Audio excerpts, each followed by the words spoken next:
Rosenberg.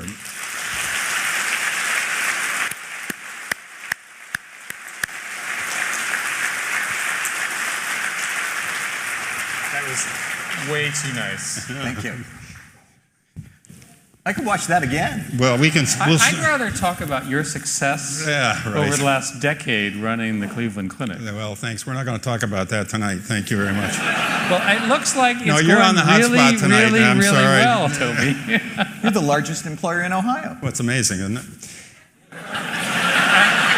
And you've managed to fund all this from operations. You're going to change education for doctors, the expansion of the impact on the Midwest, and now you're global. And we do Windows.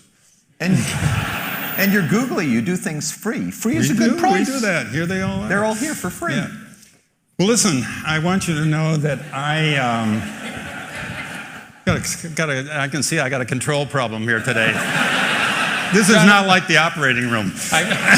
I've known you for a decade, and I've known him for 13. Yeah, okay. By the way, one more compliment. We were observing that we're in the medical community, and the great thing about doctors is that they start on time and they own the outcome. Well, right? Right.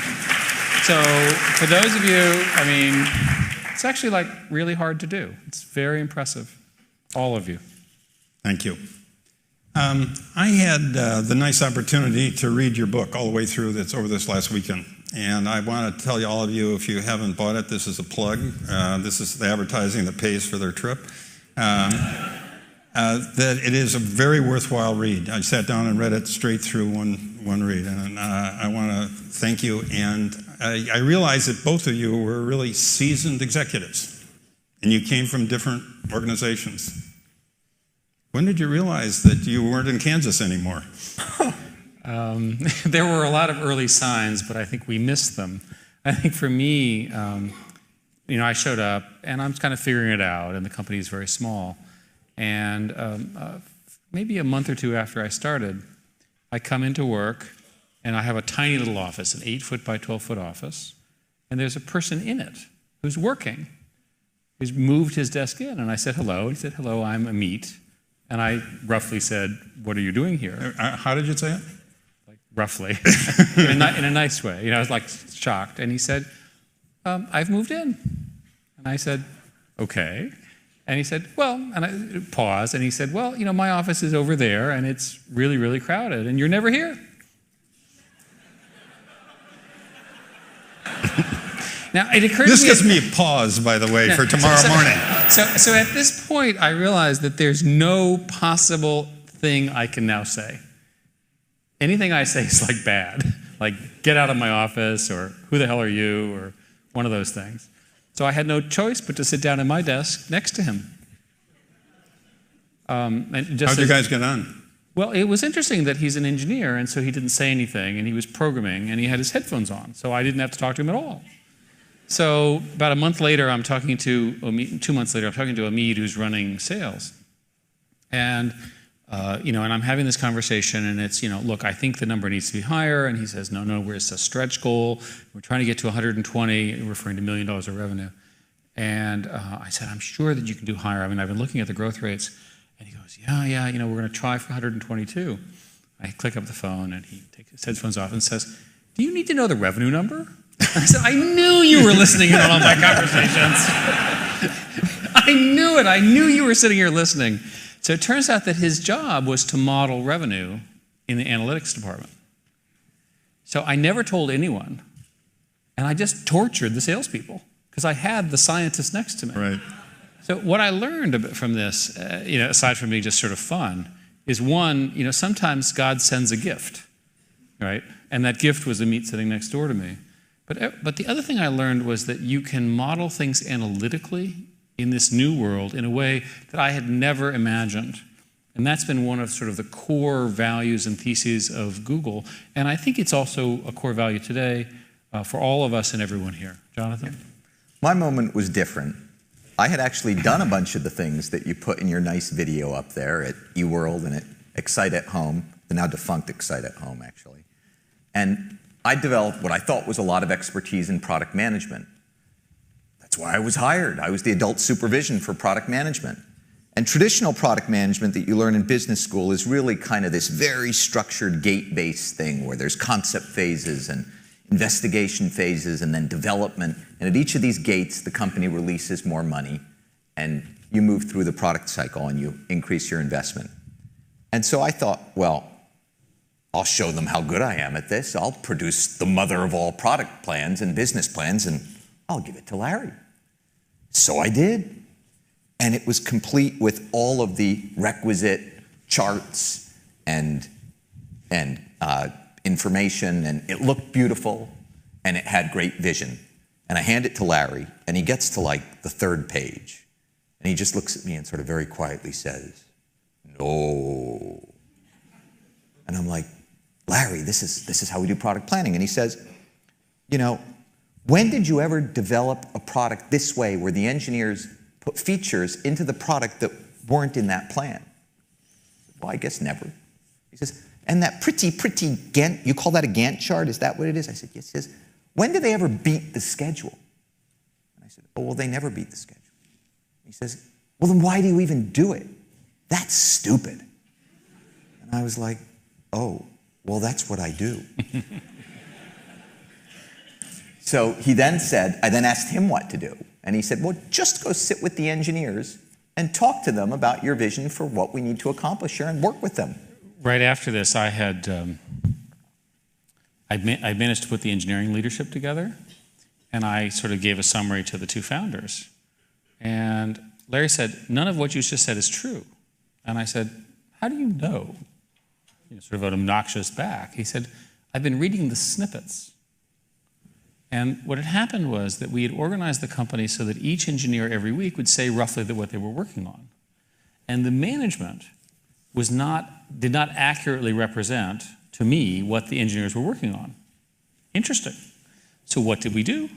We got rid of every manager in engineering. We called it the disorg. We didn't do a reorg, we did a disorg. And this poor, unfortunate executive who was left had 120 direct reports. It worked very well. It actually wasn't a report that was created by humans. It was just a set of emails that were concatenated. And they were beautiful in their simplicity. All it did was say a few lines for every person, what I did this week, what I'm going to do next week. And if what you were going to do next week was go skiing to Tahoe, it said, "Gone, skiing in Tahoe." People would know you wouldn't be there. You know, please don't take this down. This is not a good mark. We're trying to give very specific management advice for the Cleveland Clinic. So, Eric, you talked a little bit. I want to read one of your quotes back to you here. You said, "A lot of Google interventions come from engineers just screwing around with ideas. And then management would see them and say, 'Boy, that's interesting. Let's add some more engineers.'" Is that the way you organized the place?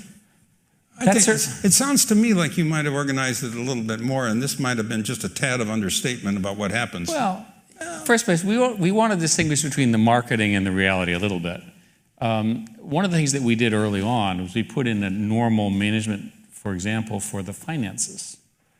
And the sales teams were managed normally. So what we would do is bring people in and we would take them to the lava lamp rooms where all the lava lamps are running. Yeah. And we say, "Observe engineers doing creative things."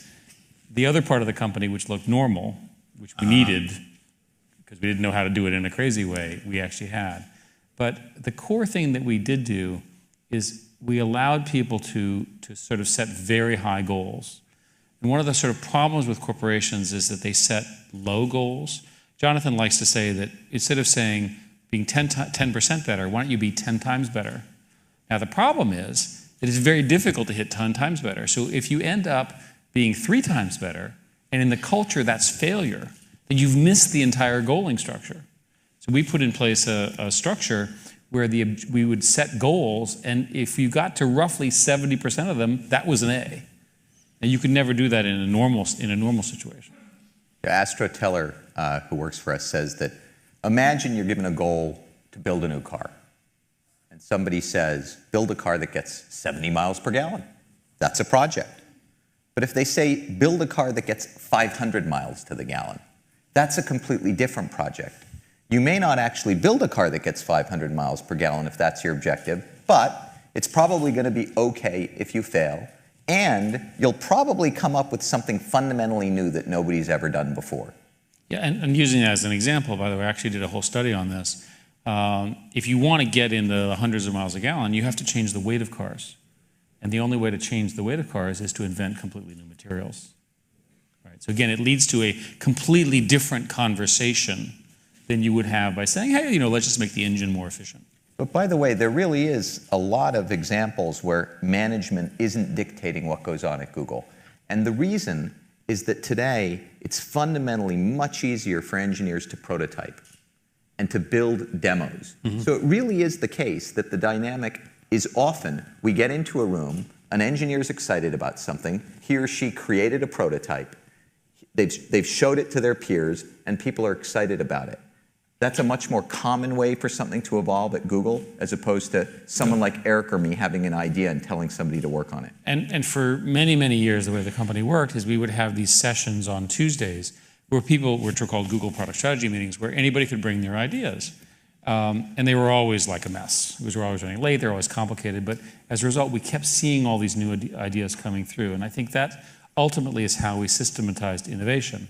My favorite example, there are plenty of examples of this, my favorite example is that an employee had figured out that if he took his phone and he could take the other people's phone's location, he could not only know where his friends were, but he could predict where they were going in real time.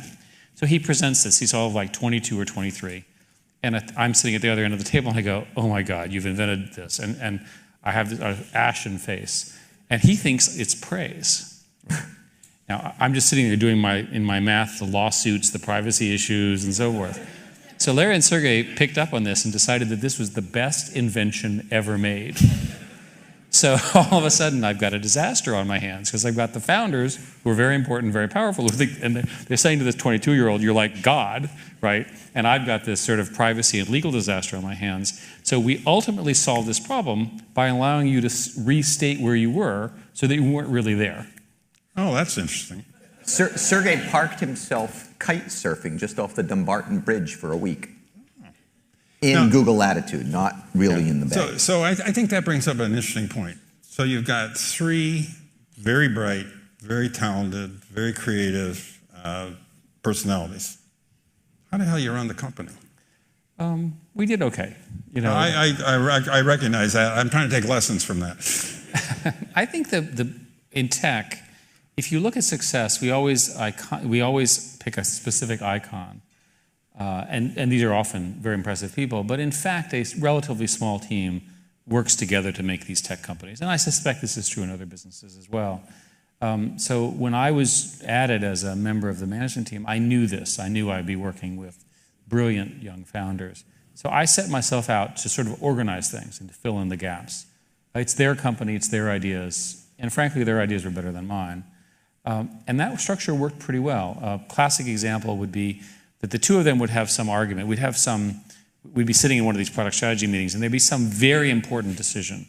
I remember one which involved the primacy of the browser. Today Chrome is very successful, and if you're not using Chrome, you should. It's free, it makes things faster, it's the most stable platform, please use Chrome, it works on every platform, blah, blah, blah. Who does it? It's a free product from Google. Oh. Chrome.google.com. If you're not using Chrome, Toby, and if I am. Okay, good. Just saying. And do you care about safety and security? You should be using, in the medical world, you guys should all be using Chrome. Well, but I digress. You digress. So anyway, we're having this debate, and it's a fundamental strategic disagreement between Larry and Sergey and myself. So I, at that point, kicked everyone else out of the room and said, and then we continued our argument, and then I said, look, guys, we do not agree, so by tomorrow at noon, I want you, the two of you, to make a decision, and I'll agree with whichever one you agree. In other words, I give up. You two fight it out, which is usually the best answer, right? So at noon, I show up in their office, and they've come up with a completely new approach that was much better than the one the day before. And so what I learned was sometimes in these organizations, if you sort of get the right people in the room and you just have it out, does this make any sense? And you push people hard, you get exceptional ideas. And there are plenty of examples like that. I think you make a really good point in the book when you talk about how you lead meetings and how you have discussions. Do you want to expand on? Sure. Well, we have our list of 10 ways to We run a do, meeting. and what we've discovered is most of what people like in the book are the rules, right? 10 ways to run a meeting, 10 ways to do your email. No, that wasn't. The information that we have on meetings really, to me, strikes me as common sense, but what's astonishing is that most people don't actually do it. Most people don't have a very clear owner. The owner isn't typically the most senior person in the room who needs to run the meeting. The most senior person typically doesn't take the minutes. The most senior person doesn't typically think thoughtfully about who should be in the room and limit the number of the people in the room to some reasonable number. People create standing meetings and then expect everybody to go all the time, which is a complete waste of time when you add up the combinations of man-hours that are there. And then they don't take good minutes.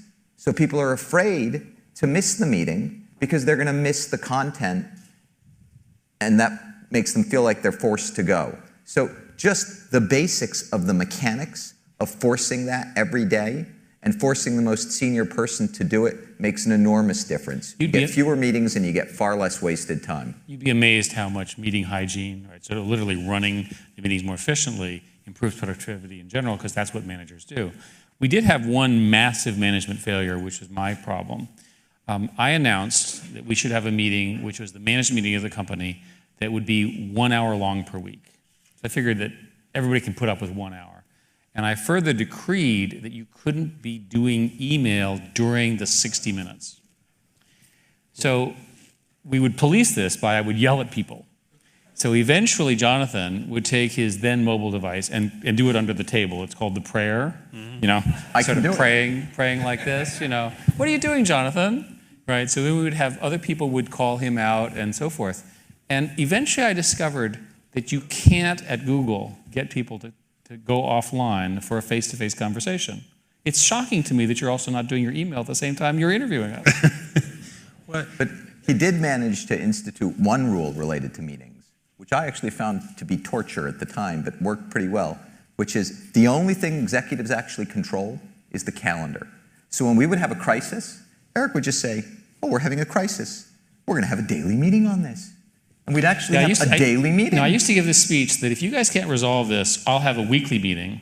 And if that doesn't work, we'll have a daily meeting. And if that doesn't work, we're going to have an hourly meeting. And we had a crisis where, and do you remember the name of it? It was the first transition when we went to the new database. And no one quite understood what the database transition was, and this drove the Drano meeting. And they had done the conversion over the weekend. It was very strange because in my previous life, I had always gone to the data center to see these conversions, but at Google, no one ever visited the data centers because the data centers are out in the cloud somewhere. So people are just sort of sitting around, and I came in on Monday, and of course, nothing's working. And so we, in fact, did this daily meeting thing, and within a week, we got it fixed. This precedent has been used many times. If you follow the ACA healthcare debacle with respect to signups, they not only did they do daily meetings, but they did standing daily meetings, and standing meaning standing up, not standing on your calendar, and it worked. You know, there's some people here I know who would like to come to work for Google. How do you select people if they're going to want to work for Google? We detail the attributes in the book. I mean, certainly the things most people are familiar with: cognitive knowledge, role-related knowledge. But what I really focus on is passion. You can't teach passion, and what I found is you can teach just about everything else if a person is smart. But if the person lacks passion, they're not going to have the kind of curiosity for attacking big problems and big challenges. So passion and curiosity are, for me, the number1 thing. As long as the person passes the requisite CAT scan that reveals signs of electrical activity. Is that what you guys do? You're like, ooh, he's very googly, right? Ah, there's a word. That's when you put us in that machine. Googly. Do you have a googly machine to check googliness? Well, checking googliness really is what we do in interviews, right? And what we're looking for is to find that passion. We're looking to find if they pass what we call the LAX test, right? Like, I've been stuck in the equivalent of LAX the LAX for test like is 8 really, days. everyone here will understand this. You're stuck in the LAX airport for 6 hours. At the end of the 6 hours, are you still interested in talking to this person or not? This is a very tough test. That's a tough one. It's a very tough test. Now, speaking of interviews, you had an interesting interview when you came to Google.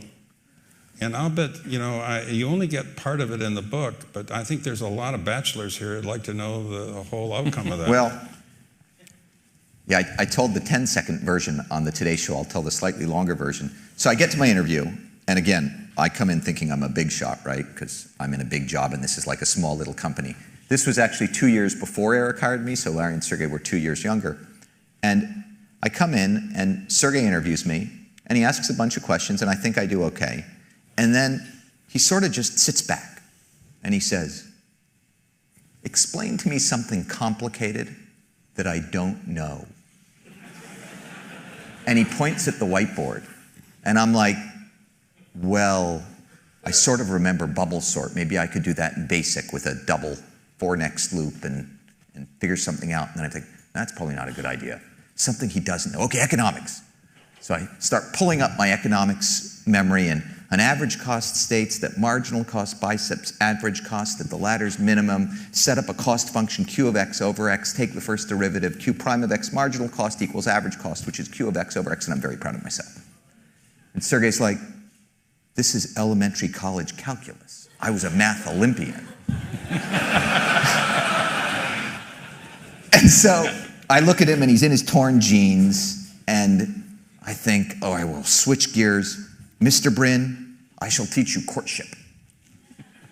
And I got up at the board, and I said, chapter 1, dangling the hook.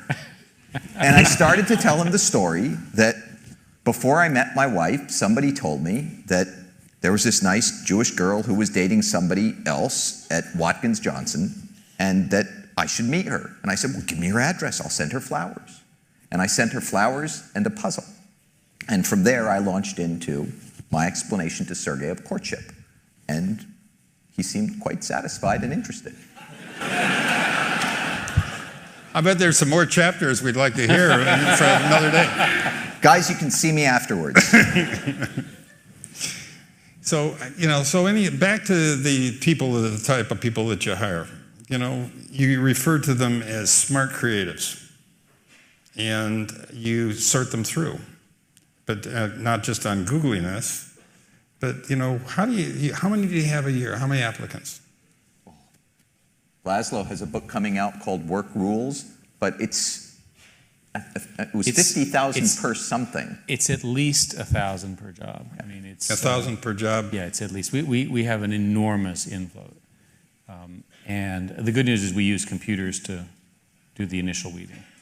And how many meetings interviews does a person go through? Well, we had this unfortunate case of this gentleman that we interviewed 16 times.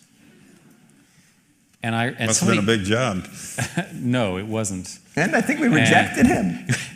And at the end of the 16th time, the consensus was to reject him, which I thought was like seriously cruel. And so I asked. How did he feel about that? I was careful not to call him. It was just a serious error on our part. And so I asked Jonathan and Laszlo to kind of figure out the math. And it turns out that you can probabilistically compute whether somebody's going to be successful at Google or not with 5 interviews. Really? And so we initially set the rule at 8, which is a random number that I made, which was half of 16. And now we've actually proved that it's 5. So it turns out that if you do recruiting right, you can do it very efficiently. And again, I think using Cleveland Clinic as an example, you all are hiring a lot of people. Mm-hmm. And even if you're not growing, which in your case you are, but the average company isn't growing that much, they're still replacing quite a few employees for retirement or job change or what have you. So you could begin to use these principles everywhere. And we identify with the smart creatives at least sort of 3 components. One is some kind of technological or analytical capability.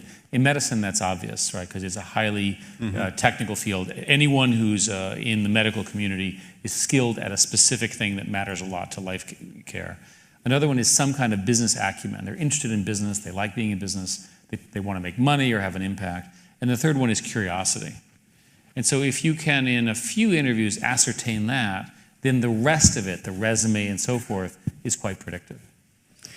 And, so how do you keep them there? You say you exile the knaves, but fight for the divas. Yeah. What the heck does that mean? A lot of people have picked up on that. We tend to have people work in very small teams in close proximity to each other. And that creates kind of built-in social controls and dynamics. And you want to get rid of knaves quickly and brutally. I define a knave as someone who lies, someone who cheats, someone who steals, someone who takes credit for somebody else's work.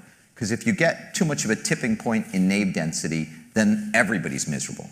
So the social dynamic, along with the help from the manager, exiles the knaves. But the same social dynamic can drive out the people who we call divas. A diva is the kind of person who exhibits high exceptionalism and is extremely demanding and sometimes difficult to work with. So you need to identify those difficult people who are actually brilliant and doing a good job and make sure they don't get driven out. Exile knaves, fight for divas.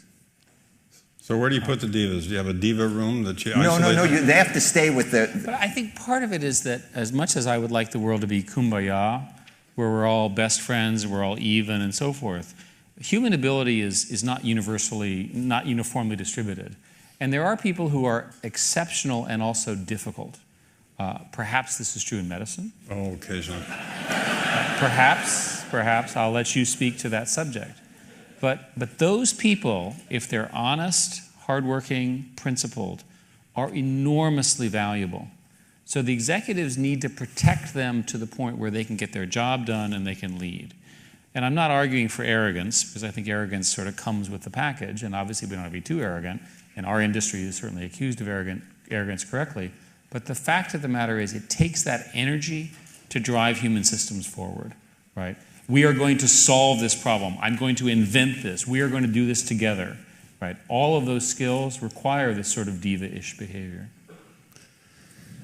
So in 2004, in your IPO letter, you wrote about don't be evil. And I think that's perplexed a lot of people as a sort of a statement for a corporation. Sort of tell us, how you think that applies to all the things that you're going through right now in terms of, privacy, et cetera. Well, first place, it sets a pretty high standard. And we knew we were doing that. But the real reason that Don't Be Evil exists is an internal control mechanism. So again, in my first year, I'm assuming this is some marketing crap, right? Because they give you the sort of sayings of a company when you join. And this had been around before I showed up. And I'm sitting in a room, and there's a presentation on a certain kind of mixing of ads and our normal results.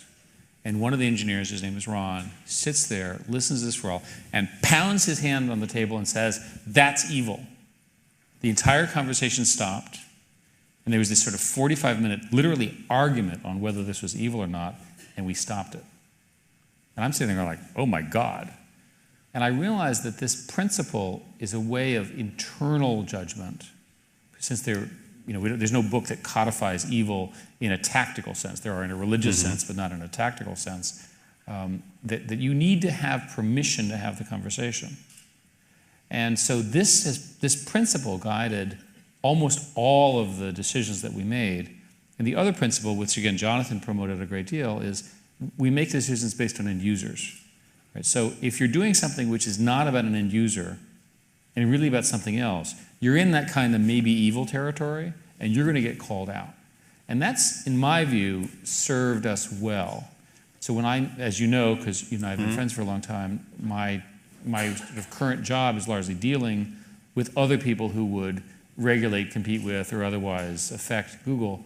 Sometimes welcome, sometimes not. But I always start by saying, we made this decision because it made the end users happier. Right? We're solving for the end user outcome. Right. And that's a pretty good starting point for a conversation, as opposed to we did it for earnings or revenue or shareholders. And how do you perpetuate that from a small group like you had all the way across 40-some thousand people all over the world? Well, we're much more open and aggressive and transparent with communication. And one of the things that has surprised me as I sort of look at the management literature is most companies are not nearly as aggressive with email, with their own corporate website and internal website, intranet and sharing information with their employees. One of the things that Eric has championed, which I remember because I did all the board slides for him for 9 years, is every time he presents to the board, a few weeks later, he presents the exact same set of slides to the employees. And we do this today, by the way. All the employees. Right. Now he does it via a video conference. So I think accepting that you've got ubiquitous information available if you produce it to people is very powerful, and yet most companies grew up in this traditional approach to decision-making and information management where it's sort of siloed and it flows down only to the subset of people who need to know it. And these silos, by the way, are horrific, and they exist in all forms of medicine, universities, the government, big corporations. And they ultimately cause people to have very narrow goals, right? I'm trying to solve this problem. And these are honest people trying to do a good job. We argue very strongly in the book, as you know, that you should hire generalists and you should form teams that cross functions to try to solve new problems. So again, you got to do it all. You got to hire the really smart people. You've got to give them creative permission. You've got to set very high goals, and you have to communicate with them, right, in both directions. As an example, tomorrow morning in California, we're having the equivalent of this talk internally. And Google has an internal message board called Dory, where the employees submit questions and they rank them, and we're required to go from top, and the ranking changes during the meeting. So it's as though we're being judged by every answer, and oh, you didn't answer this question, and boom, and so forth. And you know, we're required to operate that way. I personally prefer sort of normal human interaction, but this is how it works. Normal humans or just interaction? Normal. But it's a good example of how you can use tools to affect a culture of challenge and openness that really does benefit. Let me ask you, what does Google know about us? Well, it depends on a lot of things, but let's assume that you haven't done anything unusual with respect to your settings. Boring. You're boring. I cannot imagine this to be true. So the normal situation would be that your queries are retained for approximately 18 months, and then they're anonymized. So during that time, to give you a technical answer, if the police, for example, gave us a lawful subpoena, which they do occasionally, but not in your case, we would give that kind of information out. And they're typically looking for criminal intent. And that seems like a reasonable compromise between the interests of society and so forth. If you don't like that, Google now gives you a privacy panel, which you can look up on Google using your favorite search engine, which will allow you to delete all of this information. And indeed, you can use Google in such a way, it's called incognito mode, that no information is ever retained about you. So what we tried to do with this privacy concern is we tried to say our default is a reasonable compromise, and most people are very law-abiding and mean well and so forth. But if you have some special concern over this, we give you the tools to decide where you are. And what about the right to be forgotten? Well, as you know, I spent much of my summer working on this. In June, we lost a court case in Spain, which went to the Luxembourg, the equivalent of Europe's Supreme Court. And that Supreme Court in June ruled that Google was required to do the following, and this is the law. If you're not a public figure, and if the information is not of material public interest, and if you submit a request to Google, Google is required to review that request, and if it meets those criteria, remove it from Google. Pretty interesting. The initial case was of a Spanish person who 20 years earlier had failed to pay his taxes on his housing, which is apparently a common problem. And so he was found guilty, and he wanted that history erased for some current rule. Google doesn't like this rule at all. It's probably not a rule that would be acceptable in the United States. And we are now leading hearings in Europe, which I'm driving personally, to try to understand how to handle the ambiguous cases. And without going into the details, each and every one of you can imagine all sorts of complicated cases where the right to know is in conflict with the right to be forgotten. And we don't remove it from the source. We're removing it from Google. So if the article was in the London Times or something, It still It's still exists in the London Times. Right. It just doesn't exist in Google. Let me just ask you a few final questions, and then we're going to turn it over to questions from the audience. Give me your view of what we're going to look like 5 years from now as a world. I think fundamentally the biggest change is going to be that if you look at the rates of adoption of phones, we've got 2.5 billion additional people who are going to get access to smartphones. And when you think about what that means for them relative to what it meant for us, many of these people in the developed world don't have access to a library. They don't get a newspaper. They don't know how their government operates. They don't know about crop rotation. They don't have directions to build a well.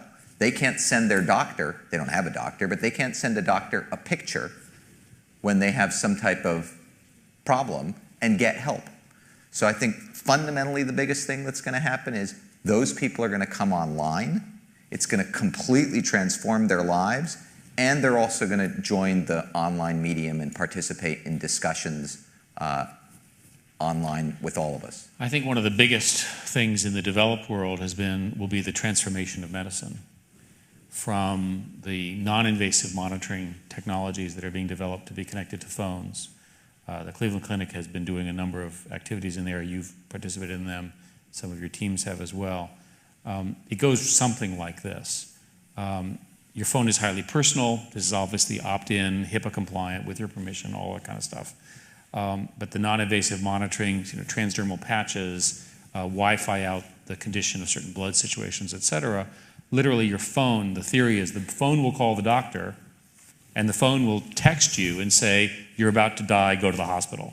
And it'll call the hospital and say, he's coming, and he's coming in 10 minutes because I scared the crap out of him, right? And that whole cycle, right, in all sorts of variants will really change the way patient care works here. But there's more. It's probable that your use of a phone and so forth might be an early detector of Alzheimer's. There is some evidence that changes in personal patterns and phone use might be used, for example, to alert a psychiatrist that somebody was depressed and so forth and so on. The app that I want is, how's my mom doing? And older people tend to be an established pattern. When her pattern changes, right? I want an alert of call your mom, which is probably do it randomly anyway.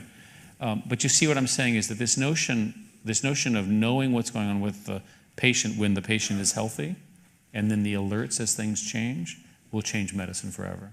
It's subtle, but if you imagine as a doctor, a patient comes in and sees you, and you just have one data point, that moment in time. But if you go back to some of these examples, the psychologist who, with the permission of the parents and everything, has access to a teenager who might be at risk in some ways, phone. They're making fewer calls. They're not getting up in the morning. They're not leaving the house. They're not returning their texts. That's enormously powerful information, far greater than what the psychologist is going to get when they ask the teenager, so how you doing? And the kid sits there or gives, a one-syllable answer. So let me ask you guys sort of a personal question. What's next? What are you going to be doing 5 years from now? Well, I think we're going to be doing the same thing. We've been working on the same. Book tour? We've been doing the same thing. Book tour number 2? I think we've been doing this for about 20 years in one way or the other. The promise of these platforms and the connectivity of the world and its impact is what I've chosen to do in my life. I'm enormously proud of the impact that we've had by building these networks and getting the world together. The good news and the bad news is we now know what's going on, right? And I'm a fundamental believer that human society is good, that the right voices will appear, that we will address the challenges that we have always been there, but now we know about through good governance, good conversations, and better technology. Hanging out with Eric has worked for me. If he's hanging out for the next 5 to 10 years, I'll hang out with him.